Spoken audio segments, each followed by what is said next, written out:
નમસ્કાર વિદ્યાર્થી મિત્રો, સ્વાગત છે તમારું યુટ્યુબ ચેનલની અંદર। ધોરણ 9ની અંદર હિન્દી વિષયમાં જે અલગ અલગ સ્વાધ્યાય પોથીને લગતા પ્રશ્નોના જવાબો આપણે જોતા આવીએ છીએ। એવી જ રીતના અહીંયા આપણે આજે પાઠ બીજાના પ્રશ્નના જવાબ જોવાના છીએ। પાઠ બીજો છે ન્યાય મંત્રી। એ પાઠનો પ્રકાર છે ગદ્ય અને એ પાઠ આપેલો છે શ્રી સુદર્શને। આ પાઠને લગતા જે કાંઈ નાના મોટા દરેક પ્રશ્ન જવાબ છે સ્વાધ્યાય પોથીના એ અહીંયા જોવાના છીએ। બીજા પણ ધોરણ 9ના ઘણા બધા વિડીયોઝ મુકાઈ ગયા છે, ન જોયેલા તો જોઈ લેજો। આવનારી પરીક્ષામાં એ પણ તમને ઉપયોગી થશે। તો પહેલાં જોઈએ, વિભાગ પહેલો આપે છે ગદ્ય આધારિત પ્રશ્નના જવાબો। પહેલું છે સही विकल्प चुनकर रिक्त स्थानों की पूर्ति कीजिए। જેમાં પહેલું છે सम्राट के हाथों में खाली जगह पड़ गई, तो जवाबમાં આવશે हथकड़ी। બીજું છે शास्त्रों ने राजा को खाली जगह के समान बताया है, जवाबમાં આવશે ईश्वर।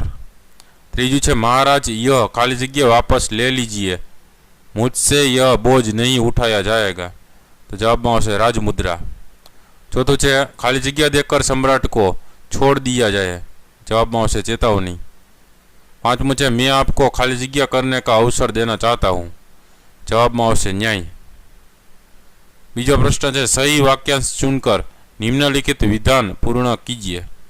तेमा पहला प्रश्न है शिशुपाल की नींद उड़ गई क्योंकि, तेनो जवाब आवश्यक एक पहरेदार की हत्या हो गई थी, जवाब में ब ऑप्शन आवशे। बीजा प्रश्न है राजा को ईश्वर ही दंड दे सकता है क्योंकि, तो जवाब में आवशे शास्त्रों ने उसे ईश्वर का रूप माना है, जवाब में ब ऑप्शन आवशे। तीजा प्रश्न है महाराज यह राजमुद्रा वापस ले ले क्योंकि मैं यह बोझ उठा न सकूंगा, तो एमा अ ऑप्शन आवशे। प्रश्न नंबर 3 है निम्नलिखित प्रश्नों के उत्तर एक एक वाक्य में लिखिए। જેમાં પહેલો પ્રશ્ન છે शिशुपाल किस अवसर की तलाश में था, તેનો જવાબ આવશે शिशुपाल सच्चा न्याय कैसा होता है यह दिखाने के अवसर की तलाश में था। बीजा प्रश्न है शिशुपाल ने अपने घर का दरवाजा क्यों खोल दिया, એનો જવાબ છે एक अतिथि को शाम के अंधेरे में आश्रय के लिए आया देखकर शिशुपाल ने अपने घर का दरवाजा खोल दिया। तीजा प्रश्न है न्याय के विषय में शिशुपाल के क्या विचार थे, जवाब है शिशुपाल मानता था कि न्याय ऐसा हो कि कोई अन्याय और अपराध करने का साहस न कर सके। चौथा प्रश्न है परदेशी कौन था, उसने दूसरे दिन क्या किया, जवाब है परदेशी स्वयं सम्राट अशोक था। दूसरे दिन सुबह उठकर परदेशी ने शिशुपाल को धन्यवाद देकर उससे विदा ली। पांचवा प्रश्न है सम्राट अशोक ने शिशुपाल को राजमुद्रा क्यों दी, जवाब आवश्यक सम्राट अशोक ने शिशुपाल को न्याय मंत्री के पद पर नियुक्ति के रूप में राजमुद्रा दी।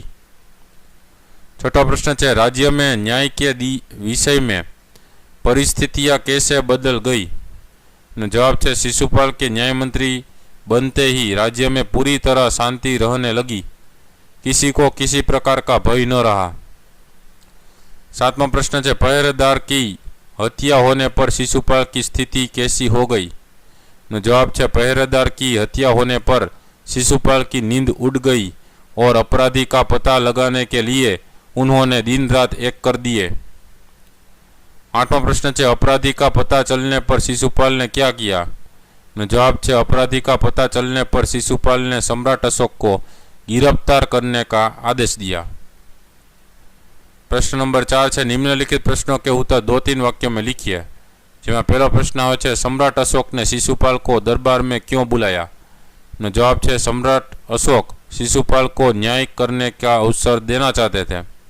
शिशुपाल को राज्य का न्याय मंत्री बनाने के लिए सम्राट अशोक ने उसे दरबार में बुलाया।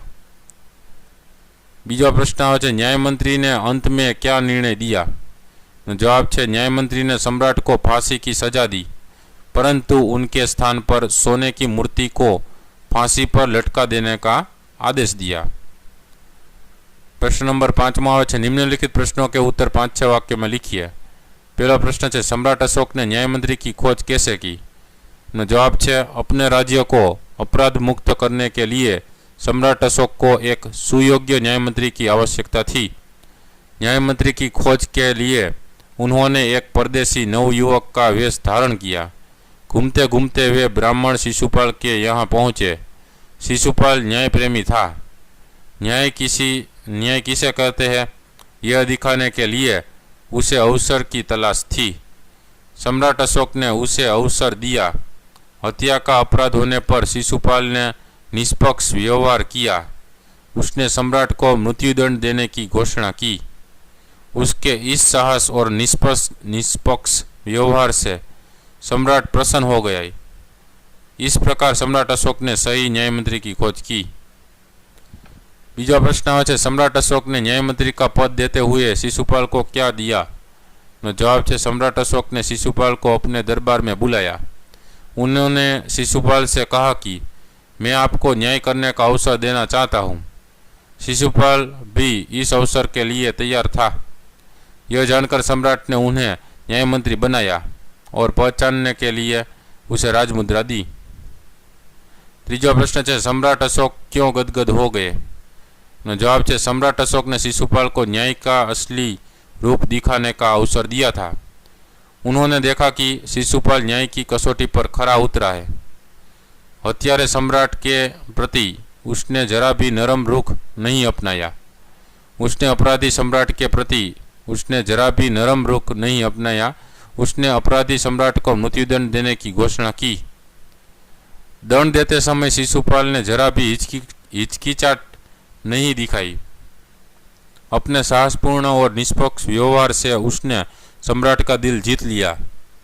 इस प्रकार न्याय मंत्री के रूप में शिशुपाल को सफल होते देखकर सम्राट अशोक गदगद हो गए। चौथा प्रश्न है, न्याय मंत्री ने अपराधी सम्राट के जीवन की रक्षा किस प्रकार की? जवाब है, सम्राट अशोक ने एक राज कर्मचारी की हत्या की थी। इस अपराध के लिए न्याय मंत्री ने उन्हें मृत्युदंड देने की घोषणा की, परंतु अपराधी और कोई नहीं, स्वयं सम्राट थे। शास्त्रों में राजा को ईश्वर रूप माना गया है, इसलिए उसे केवल ईश्वर ही दंड दे सकता है। न्याय मंत्री ने सम्राट की जगह उनकी सोने की मूर्ति को फांसी पर लटकवा दिया। इस प्रकार न्याय मंत्री ने अपराधी सम्राट के जीवन की रक्षा की। पांचवा प्रश्न है, न्याय मंत्री निरुत्तर क्यों हो गए? जवाब आवश्य, शिशुपाल न्याय मंत्री की कसौटी पर खरे उतरे थे। सम्राट अशोक ऐसे व्यक्ति को पाकर गदगद हो गए। लोगों ने भी शिशुपाल का न्याय सुनकर उसकी जय जयकार की, परंतु शिशुपाल को लगा कि न्याय मंत्री की यह जिम्मेदारी उनसे नहीं संभाली जाएगी। उन्होंने सम्राट से राजमुद्रा वापस लेने की प्रार्थना की, परंतु अशोक ने कहा कि उन्होंने अपने न्यायपूर्ण व्यवहार से उनकी आंखें खोल दी है। यह जिम्मेदारी उनके सिवाय और कोई नहीं उठा सकता। सम्राट के इस आग्रह को देखकर न्याय मंत्री निरुत्तर हो गए।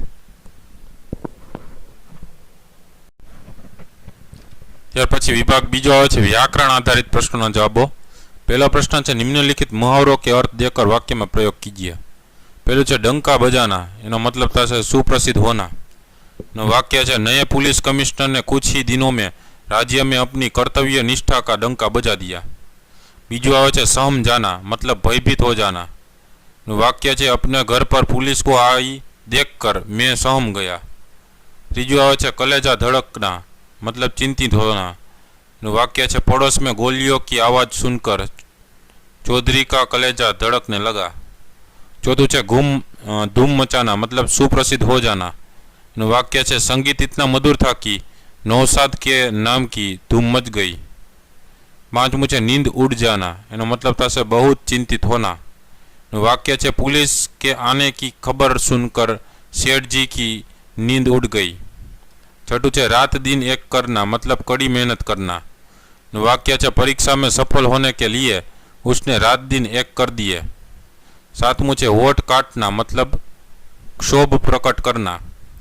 वाक्य है, अपने सामने मुनीम जी को गुस्सा प्रकट करते देखकर सेठ जी होठ काट कर रह गए। आठमू है सिर झुकाना, मतलब लज्जित होना। वाक्य है, सबूत पेश करने पर अपराधी ने सिर झुका लिया। नवमू है गदगद होना, इसका मतलब है भाव विभोर होना। वाक्य है, बेटे को प्रथम पुरस्कार मिलने पर पिता का हृदय गदगद हो गया। दसमू है आंख खोल देना, मतलब था सही परिस्थिति समझाना, सच्चाई का ज्ञान करा देना। वाक्य है संत ने अपने प्रवचन से लोगों की आंखें खोल दी। बीजो प्रश्न है निम्नलिखित शब्दों के विरोधी शब्द लिखिए। तो जोता जाए विरोधी शब्द परदेशी नु स्वदेशी, आदर नु अनादर, अपराधी नु निरपराधी, सुप्रबंध नु कुप्रबंध, गिरफ्तार नु रिहा, स्वीकार नु अस्वीकार, आरंभ नु अंत, उदंड नु विनम्र। तीजो प्रश्न है निम्नलिखित शब्दों के पर्यायवाची शब्द लिखिए। तेना पर्यायवाची शब्द जोता जाइए। अवस्था नु दशा, सुगम नु सरल, अतिथि नु मेहमान, उद्दंड नु अविवेकी, कठिन नु मुश्किल, हैरान नु चकित, निस्तब्धता नु शांति, निरुत्तर नु खामोश। प्रश्न नंबर 4 है निम्नलिखित शब्द समूह के लिए एक शब्द लिखिए। तो शब्द समूह प्रमाण जोता जाइए। शासन की निशानी एनो मतलब थशे राजमुद्रा। जिसकी आने की तिथि निश्चित नहीं है वह एने कहेवाय अतिथि। अच्छी व्यवस्था एटले समुचित, अच्छी तरह से किया हुआ एटले थाय सुप्रबंध। त्यार पछी प्रश्न 5 है निम्नलिखित शब्दों के उपसर्ग पहचान कर लिखिए। तो संधि छूटी पाड़वानी है उपसर्ग प्रमाणे। तो अतिथि नु अ प्लस तिथि, स्वागत नु सु प्लस आगत, निष्पक्ष नु निष्पक्ष, खुशनसीबी नु थशे खुश प्लस नसीबी, समुचित नु थशे सम प्लस उचित, सुप्रसिद्ध नु थशे सु प्लस प्रसिद्ध, प्रसिद्ध नु थशे प्र प्लस सिद्ध, उपस्थित नु थशे उप प्लस स्थित, परदेश नु थशे पर प्लस देश, निस्तब्ध नु थशे निस प्लस स्तब्ध, विनम्र नु थशे वी प्लस नम्र, निर्भय नु थशे निह प्लस भय। छठो प्रश्न है निम्नलिखित शब्दों के प्रत्यय पहचान कर लिखिए। तो अपराधी नु थशे अपराध प्लस ई, पहरदार नु थशे पहरा प्लस दार, निष्पक्षता नु थशे निष्पक्ष प्लस ता, शिशुपाल नु थशे शिशु प्लस पाल, खुशनसीबी नु थशे खुशनसीब प्लस ई, अविवेक नु थशे अविवेक प्लस ई, प्रशंसनीय नु थशे प्रशंसा प्लस ई, आंतरिक नु थशे अंतर प्लस ईक, मूर्तिकार नु थशे मूर्ति प्लस कार, प्रार्थी नु थशे प्रार्थ प्लस ई। प्रश्न नंबर 7 है निम्नलिखित प्रत्येक वाक्य में से कर्तुवाचक संज्ञा पहचान कर लिखिए। में पहलो है सम्राट ने पहरेदार को मारने का कारण बताया। में जवाब में पहरेदार। बीजू है न्याय मंत्री शिशुपाल सम्राट अशोक का सेवक था। नो जवाब आवशे सेवक। त्रीजू है मंत्री महोदय स्वयं निर्णायक नहीं हो सकते। नो जवाब आवशे निर्णायक। चौथुं है वह सम्राट के सामने राजमुद्रा वापस लेने के लिए प्रार्थी बनकर खड़ा था। नो जवाब आवशे प्रार्थी। पांचमू है उसने मूर्तिकार को बुलाकर सोने की मूर्ति बनवाई। जवाब में आवशे मूर्तिकार। आठवां प्रश्न है निम्नलिखित प्रत्येक वाक्य में से विशेषण पहचान कर लिखिए।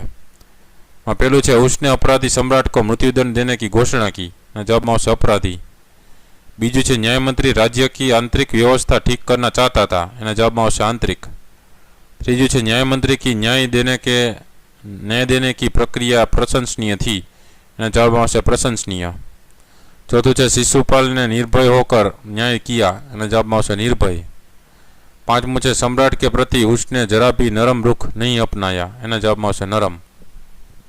विद्यार्थी मित्रों आ था अलग अलग नाना मोटा स्वाध्याय पोथीना पाठने लगता प्रश्नों जवाबों। विडियो गम्यो हो तो लाइक करजो और तमारा मित्रों पण विडियो शेर करजो। साथे चेनल ने सब्सक्राइब न करेली तो चेनल पण सब्सक्राइब करी अने बेल आइकन पर क्लिक कर देजो, जेथी करीने नवा जेटला आवा विडियोज मुकाय एनी नोटिफिकेशन तमने जोवा मळे अने एमांथी तमे तात्कालिक विडियो जोई शको। बीजा पण घणा बधा विडियोज मुकाई गया छे धोरण 9 ने लगता। विडियो सेक्शननी बाजुमां प्लेलिस्ट छे, प्लेलिस्टमां जशो एनी नीचे तमने प्लेलिस्ट जोवा मळशे। एनी अंदर बीजा घणा बधा विडियोज छे, ए न जोयेला तो ए पण तमे जोई लेजो। आवनारी परीक्षा माटे ए पण तमने उपयोगी थशे। फरी पाछा नवा विडियो साथे मळीए, ત્યાં સુધી ન જોયેલા વિડીયોઝ જોઈ લેજો। તમારી કાળજી રાખજો। Thank you very much and take care.